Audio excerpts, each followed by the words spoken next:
Latitud norte. Deslizándose sobre las olas del océano Atlántico, nuestro barco se dirige hacia las islas montañosas que dominan la línea del horizonte. Estamos avistando las Islas Canarias. Anclado en el océano Atlántico a más de 1000 kilómetros al sur de España y a 150 metros de la costa africana, el archipiélago de las Canarias se compone de 7 islas. 7 islas volcánicas, cada una con su propia identidad y su propio carácter. Aunque han estado habitadas por varios milenios, las Canarias permanecieron al margen de las rutas marítimas, perdidas en la frontera del mundo conocido hasta la colonización española, a principios del siglo XV.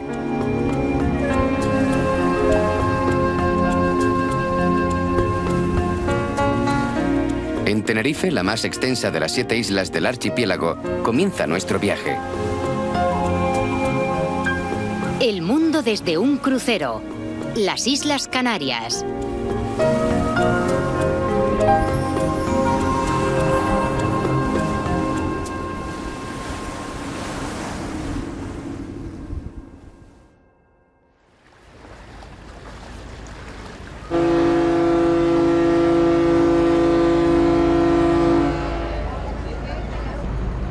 En el puerto de Santa Cruz de Tenerife está atracado nuestro barco.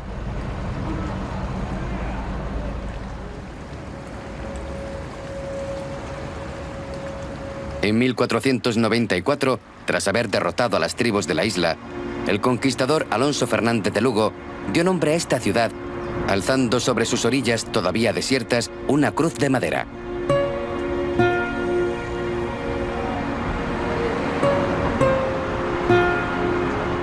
Hasta 1927, cuando se crearon las provincias de las Canarias Orientales y las Canarias Occidentales, Santa Cruz de Tenerife era la capital del archipiélago.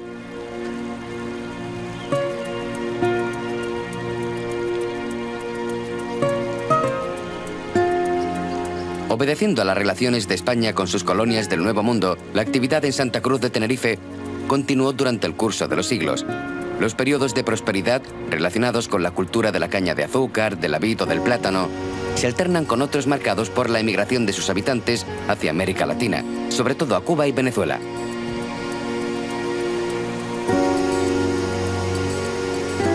Bajo el sol de febrero, Santa Cruz da la impresión de ser una ciudad tranquila, con un encanto de otra época, como el resto de las ciudades balneario que florecieron en Europa a finales del siglo XIX.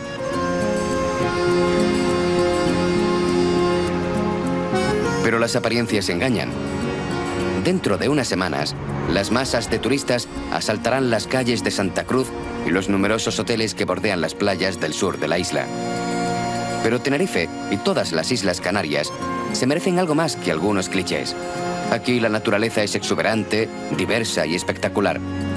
Un tesoro que surgió de las entrañas de la tierra y apareció en la superficie del océano hace millones de años. Las primeras islas que aparecieron por encima del nivel del mar fueron las islas de Fuerteventura y de Lanzarote, posiblemente hace 22 millones de años. Posteriormente empezaron a aparecer las islas de Gran Canaria, las islas de Tenerife, incluso la de La Gomera, y las más jóvenes son la de La Palma y el Hierro.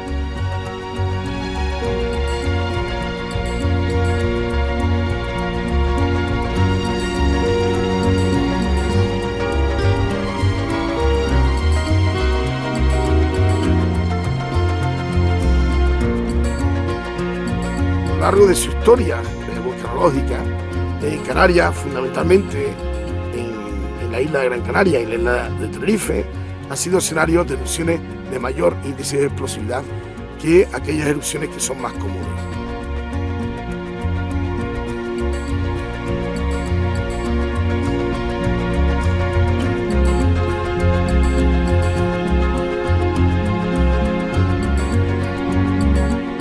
La última erupción del Pico del Teide, la cima más alta de España, con 3.718 metros, se remonta al siglo XVIII. La gran caldera que se extiende a sus pies parece un campo de lava salpicado de taludes o concreciones rocosas de formas fantásticas.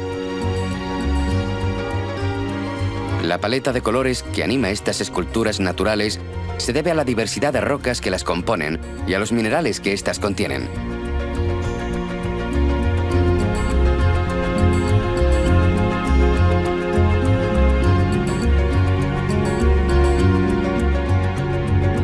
Teide, el Teide en primer lugar es un volcán muy bonito, es un volcán precioso. Se ha formado durante los últimos 145.000 años. Cada isla tiene su propio encanto, ¿no? Hay muchísimos escenarios volcanológicos en todas las islas que son dignos de mención y dignos de admiración, ¿no? Pero si hay alguna cosa diferente con respecto al Teide, es su majestuosidad.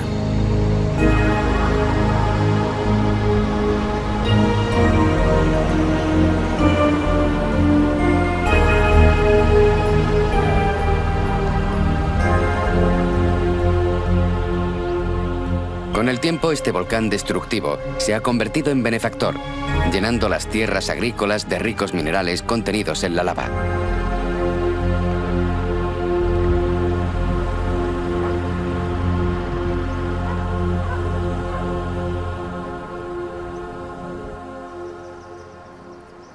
Antes de volver a Santa Cruz, donde dará comienzo nuestro viaje, nos acercamos hasta la Orotava.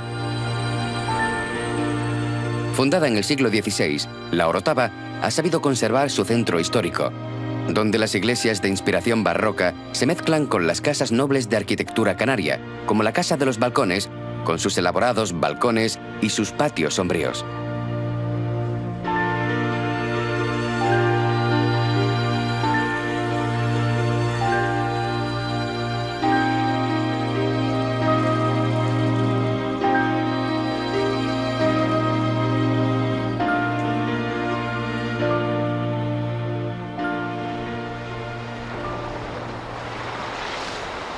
De vuelta en Santa Cruz, la sensación de calma sentida a nuestra llegada ha desaparecido a lo largo del día. Lo que nos encontramos es una ciudad transformada gracias a la magia del carnaval.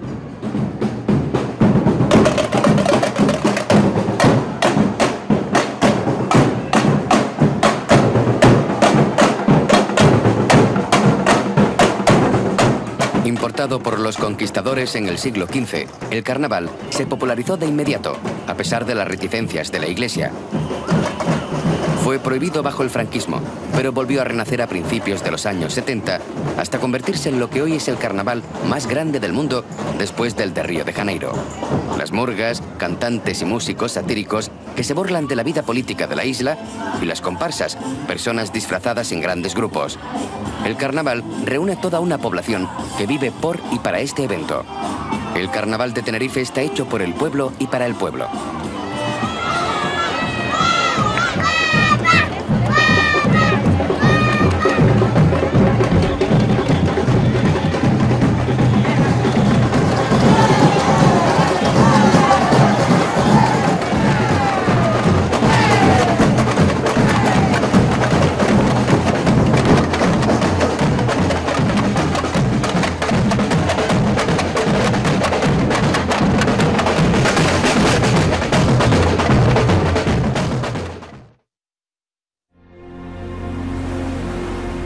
Por la mañana, mientras salimos del puerto de Tenerife, la ciudad parece haber reencontrado su calma. Pero solo es una tregua. El carnaval dura casi un mes.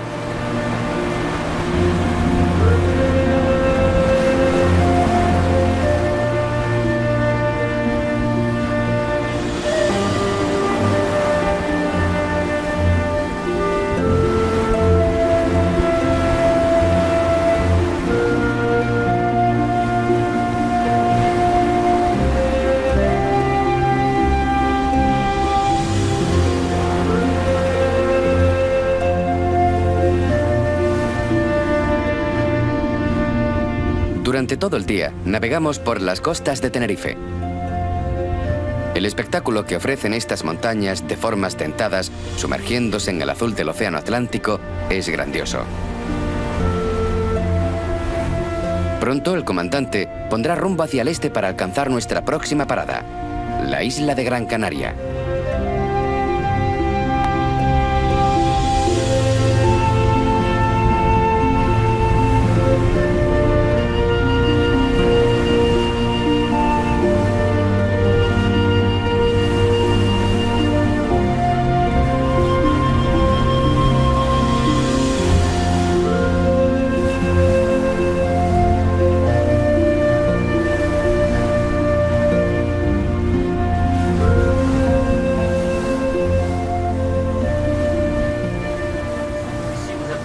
Aquí tenemos una representación del personal, pero detrás hay todo un equipo. Un aplauso para ellos.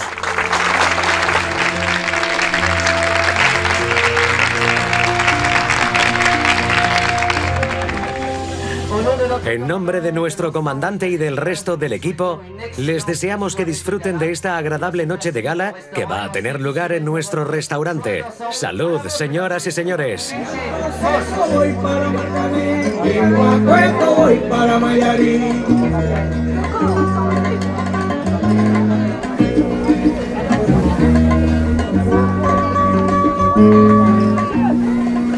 Y al Poseco voy para Marcané, voy para Mayarín.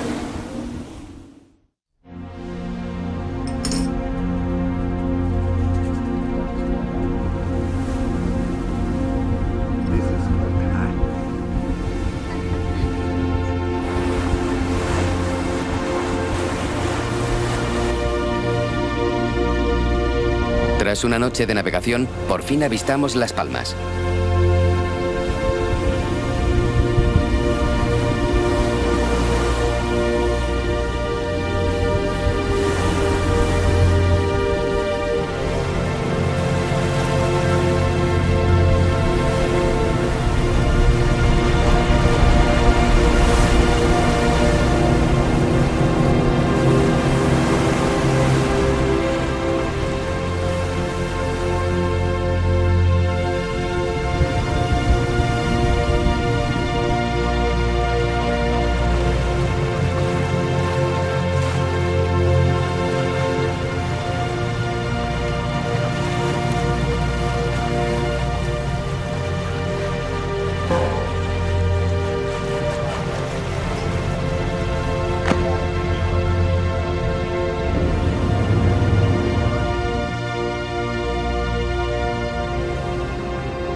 Al igual que Tenerife, la isla de Gran Canaria vive principalmente de la agricultura y el turismo.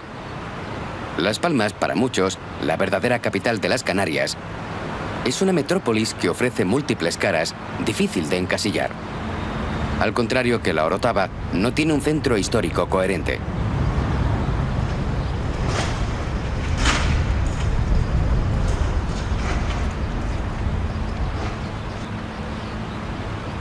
Aquí cohabitan todos los estilos y épocas. En la Plaza Santa Ana, la catedral de fachada neoclásica es vecina de los palacios del siglo XVII y de los edificios Art Nouveau.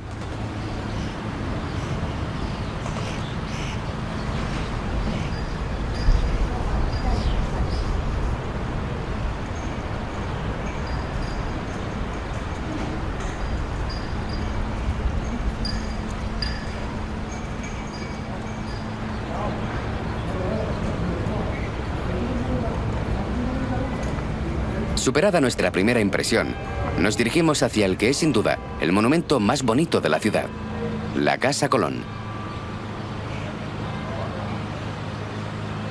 Esta amplia vivienda, que constituía la residencia del gobernador de Gran Canaria, es un ejemplo perfecto de la arquitectura de fines del siglo XV. Pero su popularidad se la debe a Cristóbal Colón, que se hospedó en ella durante su primer viaje a América. Cristóbal Colón en 1492, cuando sale de Palos de la Frontera, con los tres carabelas, la Pinta, la Niña y la Santa María, a la altura de Lanzarote aproximadamente, la Pinta tiene problemas del gobierno de la nave y decide entrar en Gran Canaria porque él sabía perfectamente y conocía que la isla estaba poblada y que seguro encontraba ayuda en cuanto a la reparación, artesanos, en cuanto a expertos en reparación de una carabela de aquella época, ¿no?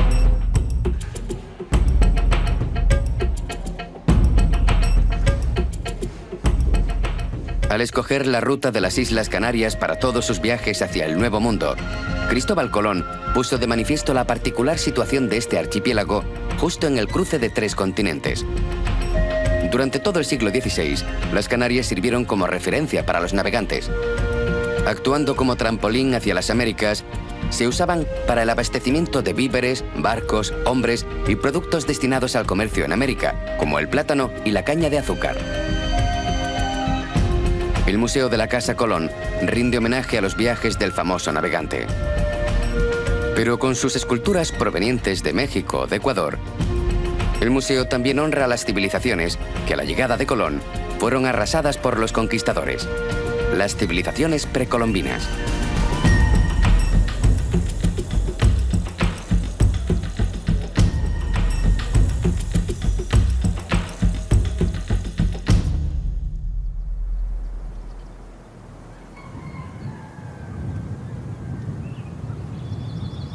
Los combates y las masacres que acompañaron la conquista del Nuevo Mundo no son más que una réplica de lo que había sucedido en Canarias algunos años antes. Cuando los españoles pisaron sobre el archipiélago en el siglo XV, las islas ya llevaban pobladas más de 4000 años.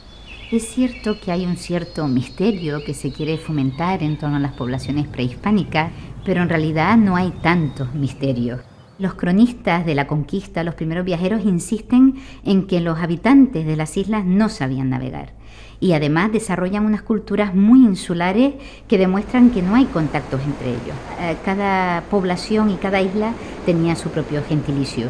Luego ha derivado a ese mundo guanche, que es verdad que permite simplificar, pero que quizás debemos empezar a desterrar.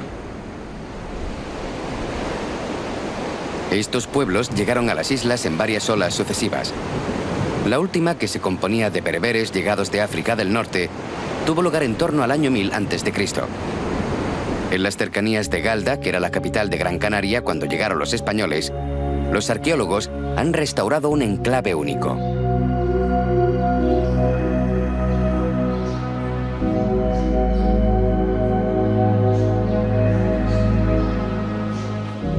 El Museo y Parque Arqueológico Cueva Pintada conserva uno de los testimonios más importantes de lo que es la expresión, digamos, artística y simbólica del antiguo pueblo canario. Se trata de una cueva artificial excavada en la toba volcánica y que tiene toda una serie de motivos geométricos, porque es verdad que la geometría predomina en todo lo que es la cultura de Gran Canaria, a excepción de los ídolos y algunas otras figuras. Y esta cueva sin duda era un lugar excepcional, único, y en estas sociedades donde lo profano y lo sagrado, ¿no? y se mezclan lo político, lo religioso, pues seguro que era el lugar de reunión, de rendir culto al ancestro, de tener todas esas ceremonias que garantizan además el orden establecido en una sociedad, como ya he comentado antes, profundamente jerarquizada.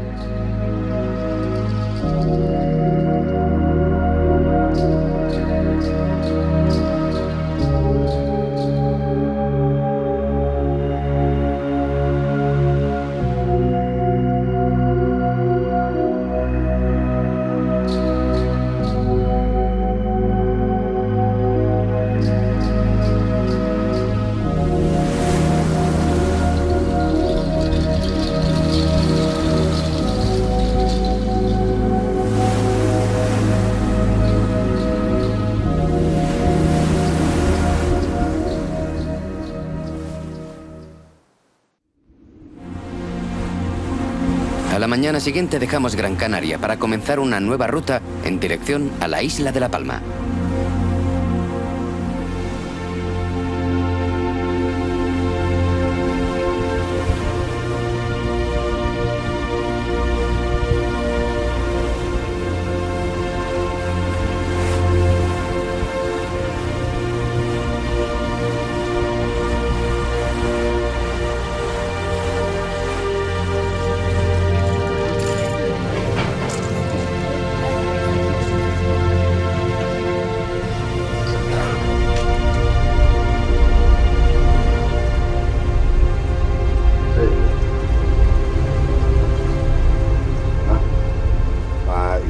Esto es el Océano Atlántico.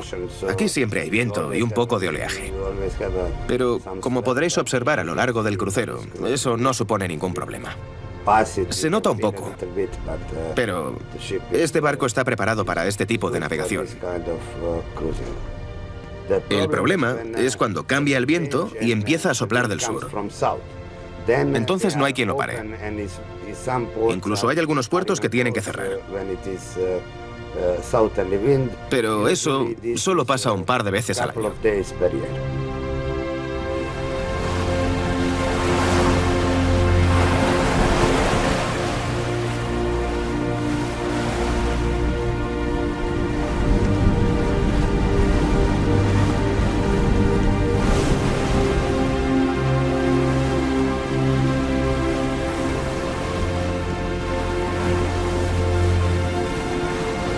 Tal y como predijo el comandante, nos disponemos sin problema a entrar en el puerto de Santa Cruz de la Palma.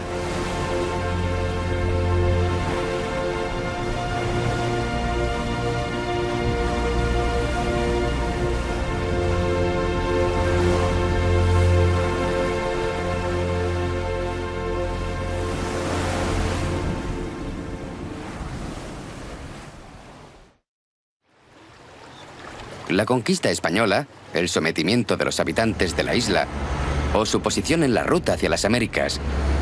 La historia de Santa Cruz de la Palma es muy similar a la de las otras ciudades del archipiélago.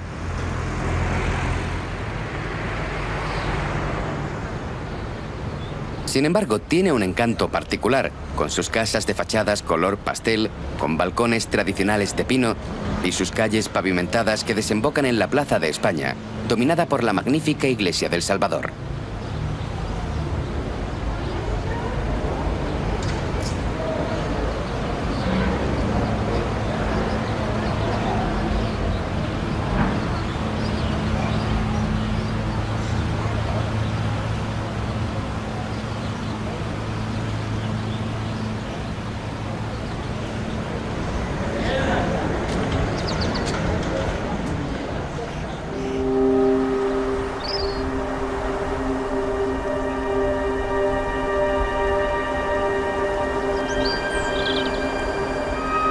Los habitantes de La Palma llaman a su isla la Isla Bonita.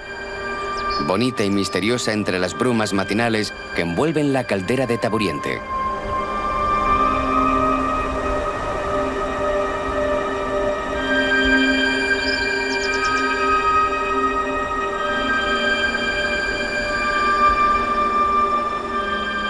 Surcando con gracia las corrientes invisibles que recorren la atmósfera, las aves rapaces planean con majestuosidad por encima del inmenso circo volcánico.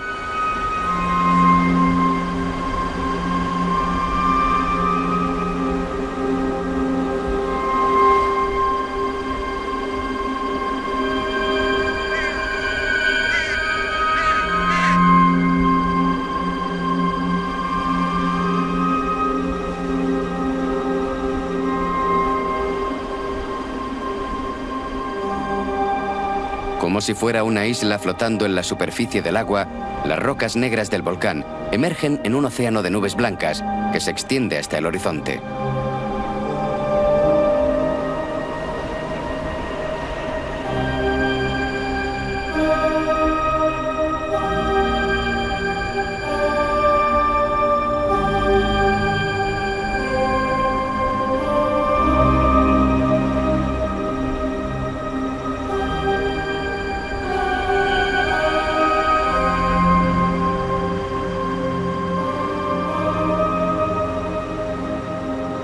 En este particular decorado se ha instalado el Observatorio de los Muchachos, que reúne la mayor colección de telescopios de todo el hemisferio norte.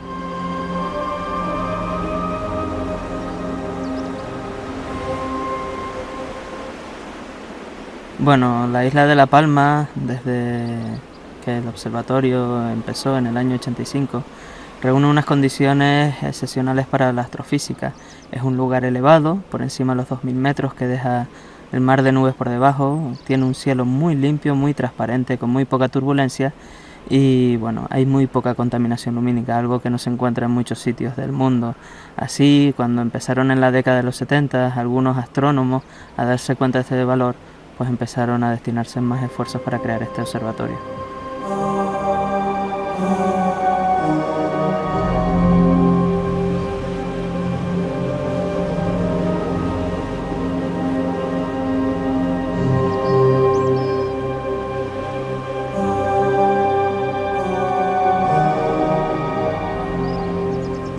De nuevo en el nivel del mar, retomamos el rumbo de nuestro crucero por el archipiélago canario.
Por la mañana avistamos la isla de La Gomera.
Fue descubierta por los navegadores fenicios y catalogada por el geógrafo griego Ptolomeo.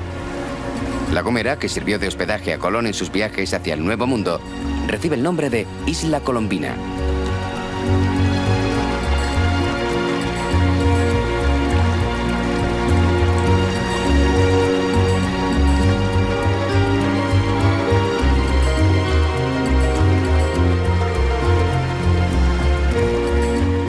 Levantada en un promontorio sobre el mar, San Sebastián de La Gomera es una ciudad pequeña.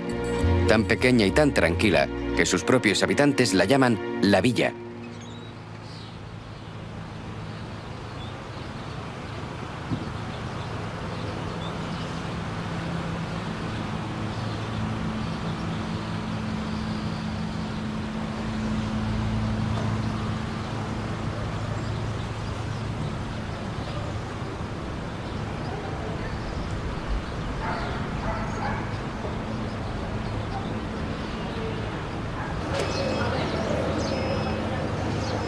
Aunque la isla posee terrenos fértiles, en los que a lo largo de los siglos se han cultivado caña de azúcar, plátano y otros cultivos mediterráneos, a lo largo del siglo XX los gomeros tuvieron que emigrar en masa, algunos hacia Tenerife, pero la gran mayoría decidió partir hacia lo que los canarios consideran la octava isla del archipiélago, América del Sur.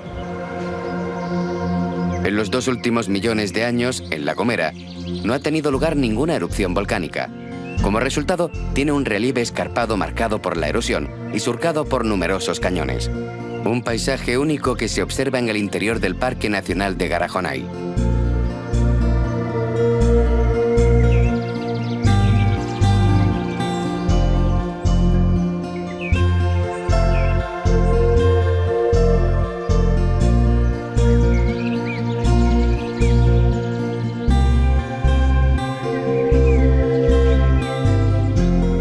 El Parque Garajonay fue nombrado Parque Nacional en 1981, luego en 1986 fue nombrado Patrimonio de la Humanidad y es un enclave magnífico para gozar de la laurisilva. Se piensa normalmente, es posible que la gente de fuera que no conoce Canarias y La Gomera en especial, piense que Canarias es una zona árida, muy volcánica, etcétera, etcétera, pero como podéis ver aquí, tenemos cantidad de musgo, o sea, esto es un índice de que la humedad y el aire este es un aire buenísimo que se puede respirar, que es súper sano.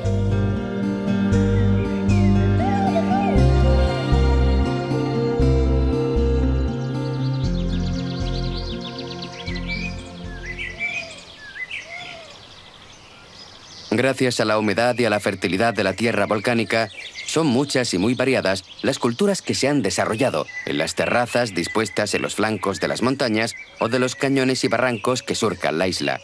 Este relieve accidentado ha dado origen al silbo, un lenguaje a base de silbidos nacido en La Gomera.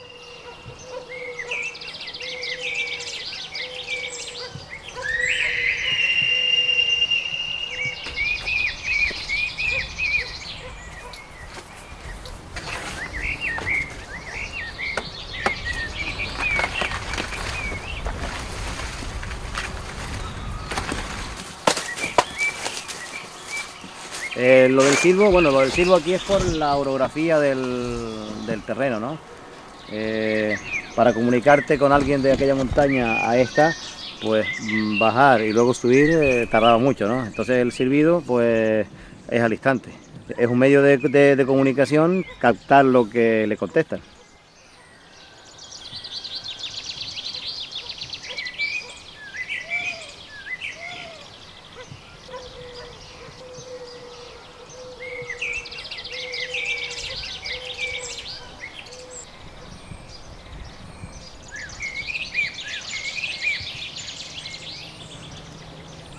Toda la población que vivía en la isla de La Gomera vivía en el interior de la isla y se vivía de la ganadería y de la agricultura, no había otra forma de vida. La pesca, no se habla de la pesca, la pesca es algo que llegó a posteriori. Es por eso que el silbo, quien lo mantuvo, fueron los agricultores y los ganaderos en el interior de la isla.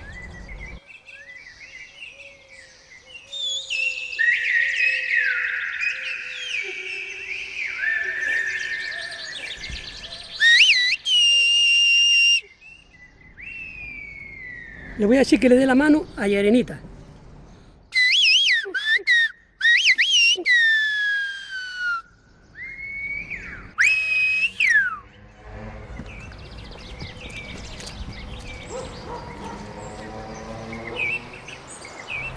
Yo aprendí a silbar en la montaña. O sea, yo aunque soy profesor de silbo, pero yo no aprendí a silbar en los colegios. Pues lo primero que hay que hacer es enseñarla a emitir sonido. Una vez que ya emiten sonido, nosotros le enseñamos a vocalizar las palabras.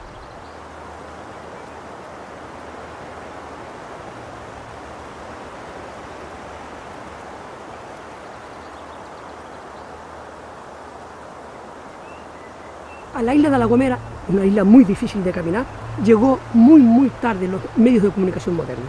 Es por ello que en la isla de La Gomera creemos nosotros que el silbo se mantuvo hasta los años 50.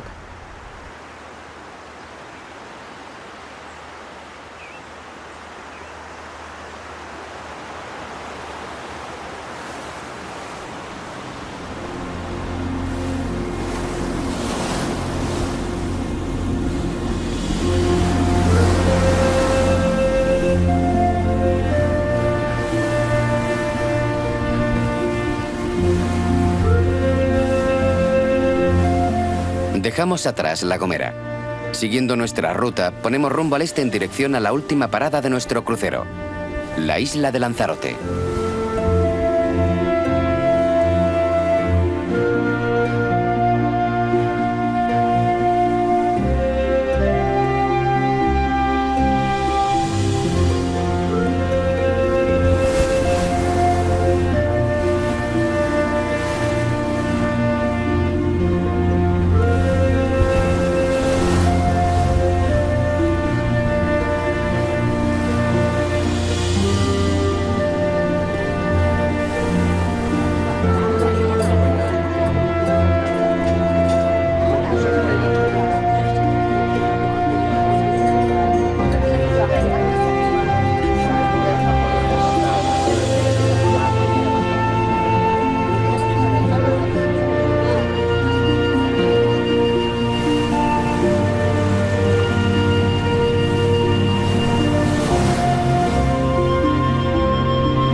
En contraposición a las costas accidentadas de Tenerife o de La Gomera, las de Lanzarote ofrecen un aspecto calmado, casi monótono.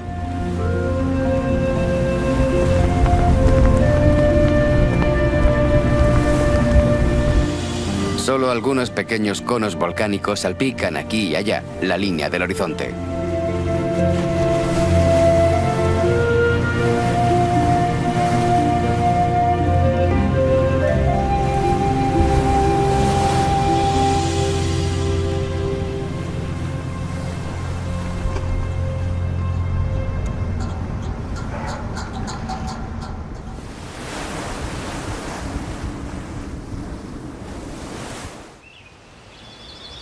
Situado a 100 kilómetros de las costas africanas, Lanzarote sufrió numerosos ataques piratas durante siglos. Por este motivo, la capital se instaló en Teguise, en el interior de las tierras. No fue hasta el siglo XIX cuando se transfirió a Arrecife, el puerto principal de la isla.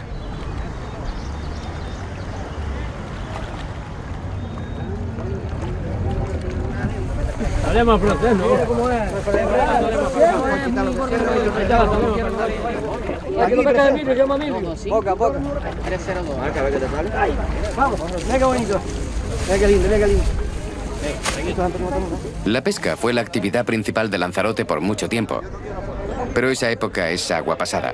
Ahora la mayoría de los habitantes trabaja en la industria turística.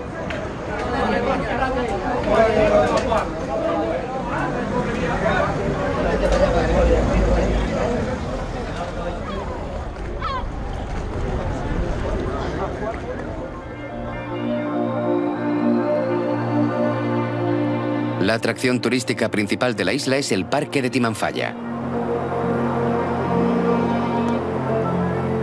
Entre 1730 y 1736, el oeste de Lanzarote fue objeto de una intensa actividad volcánica. El párroco del pueblo de Yaiza lo contaba así.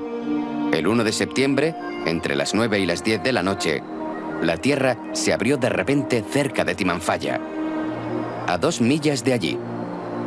Durante la primera noche, una enorme montaña se alzó entre las entrañas de la tierra, las llamas brotando de las cimas. Ardieron durante 19 horas.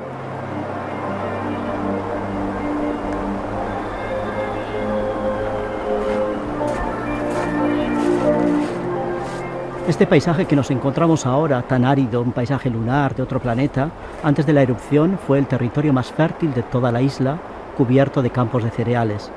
Más de 400 casas fueron destruidas y una gran cantidad de pequeños pueblos, de pequeña población, fueron destruidas totalmente por el volcán y cubiertos por la lava.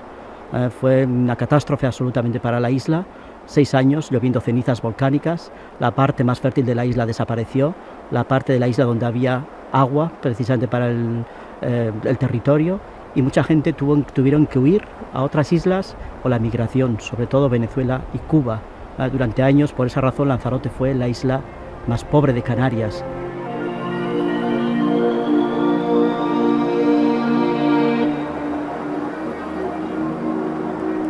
Las montañas del fuego, situadas en el corazón del Parque Natural de Timanfaya, todavía están en activo. La temperatura es de 150 grados a 10 centímetros de profundidad y de 500 grados solo unos metros más abajo. Esta realidad se pone en evidencia con las pequeñas demostraciones de los guardas del parque.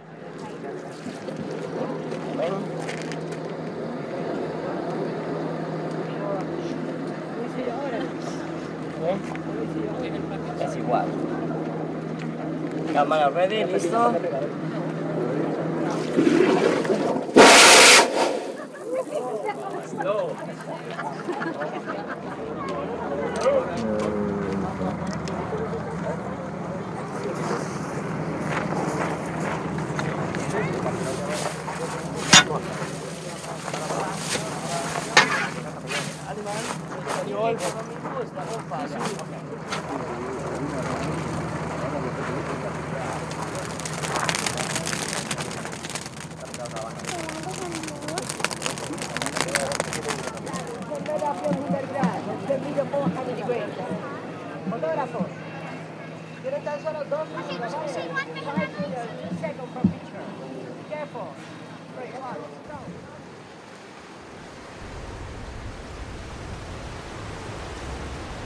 Con el campanario de la iglesia de San Miguel como emblema, Teguise, la antigua capital, es sin duda el pueblo más bonito de la isla.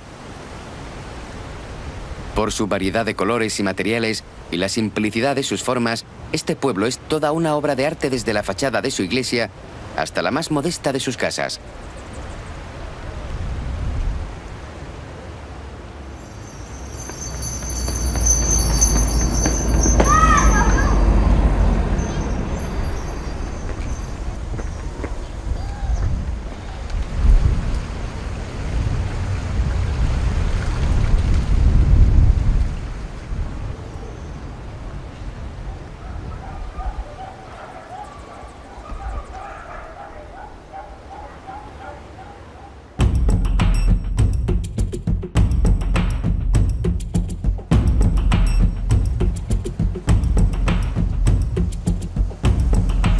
Siguiendo de alguna manera el trabajo realizado por los habitantes de Teguise durante siglos, el pintor y arquitecto César Manrique, natural de Lanzarote, puso en marcha una obra que integra sus creaciones con la tradición y con el patrimonio natural de su isla.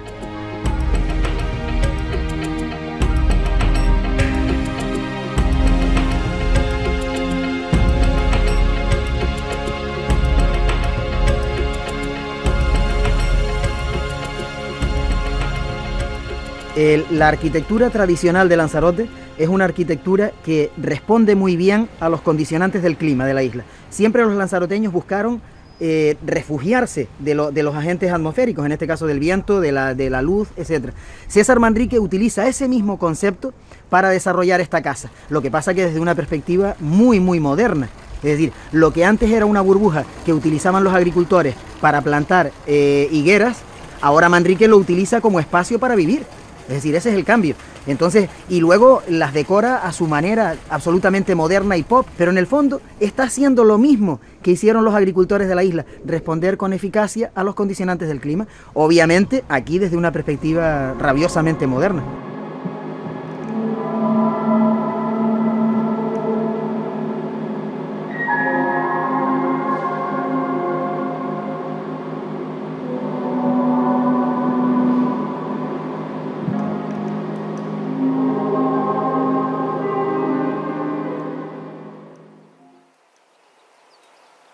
Los habitantes de Lanzarote son artistas. No se puede pensar de otro modo al observar la belleza de estas hileras de piedra que dibujan un enorme cuadro de minerales en las laderas del volcán. Y eso que estos hombres solo hacen su trabajo.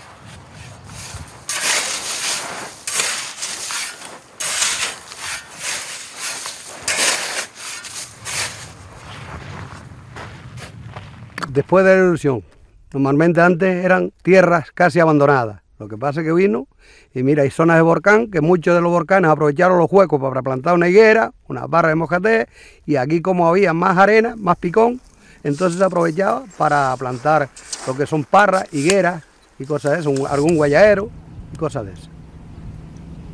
Los muros es más bien para que no los tumbe la arena y a la vez para que los haga algo de abrigo, para que el viento no los tire los pimpollos cuando está en su época ya de reventar.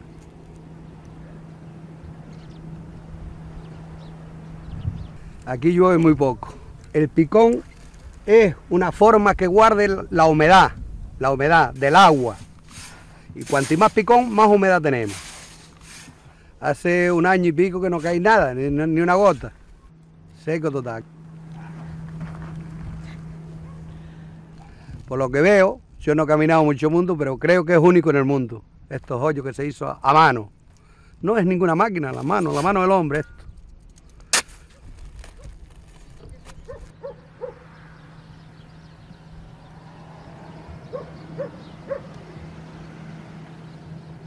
César Manrique es un auténtico creador. Pero su obra maestra reside sin duda en haber revelado la belleza de su isla a los habitantes de Lanzarote. Antes de la década de los 60, los lanzaroteños pensábamos que la isla no valía mucho. Manrique nos enseñó los potenciales que tenía Lanzarote desde el punto de vista estético, pero también de los valores de su patrimonio natural y cultural que hasta entonces estaban prácticamente denostados. Es decir, sirvió para que los lanzaroteños creciéramos en autoestima y supiéramos valorar de verdad lo mucho que vale esta islita, ¿no?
En el puerto de Santa Cruz de Tenerife está atracado nuestro barco.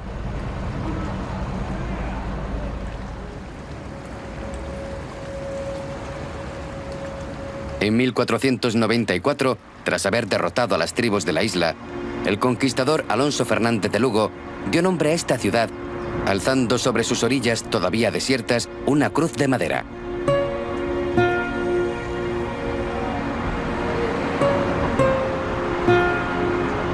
Hasta 1927, cuando se crearon las provincias de las Canarias Orientales y las Canarias Occidentales, Santa Cruz de Tenerife era la capital de la altitud norte.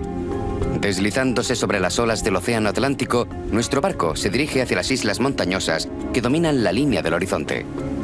Estamos avistando las Islas Canarias. Anclado en el Océano Atlántico a más de 1000 kilómetros al sur de España y a 150 metros de la costa africana, el archipiélago de las Canarias se compone de 7 islas. 7 islas volcánicas, cada una con su propia identidad y su propio carácter. Aunque han estado habitadas por varios milenios, las Canarias permanecieron al margen de las rutas marítimas, perdidas en la frontera del mundo conocido hasta la colonización española, a principios del siglo XV.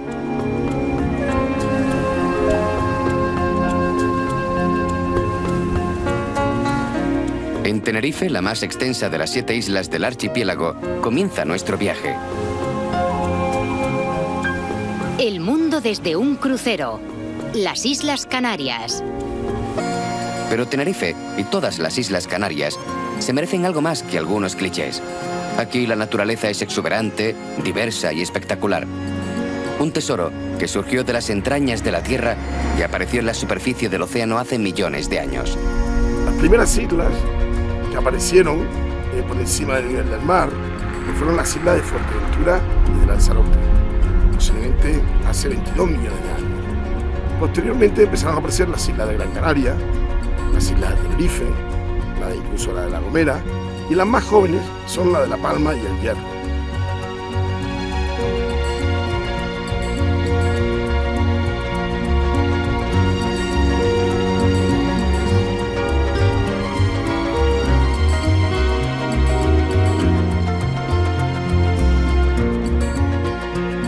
A lo largo de su historia volcanológica, Canarias, fundamentalmente en la isla archipiélago.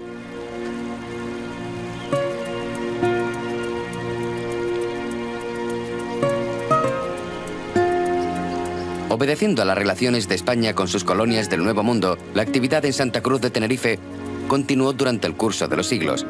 Los periodos de prosperidad, relacionados con la cultura de la caña de azúcar, del la vid o del plátano, se alternan con otros marcados por la emigración de sus habitantes hacia América Latina, sobre todo a Cuba y Venezuela.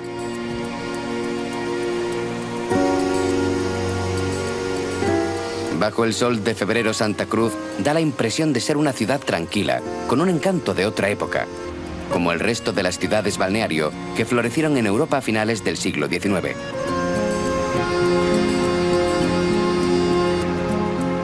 Pero las apariencias engañan. Dentro de unas semanas, las masas de turistas asaltarán las calles de Santa Cruz y los numerosos hoteles que bordean las playas del sur de la isla.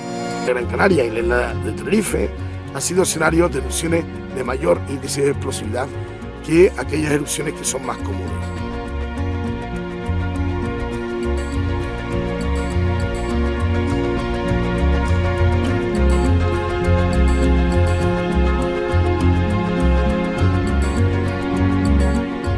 La última erupción del Pico del Teide, la cima más alta de España, con 3.718 metros, se remonta al siglo XVIII. La gran caldera que se extiende a sus pies parece un campo de lava salpicado de taludes o concreciones rocosas de formas fantásticas. La paleta de colores que anima estas esculturas naturales se debe a la diversidad de rocas que las componen y a los minerales que éstas contienen.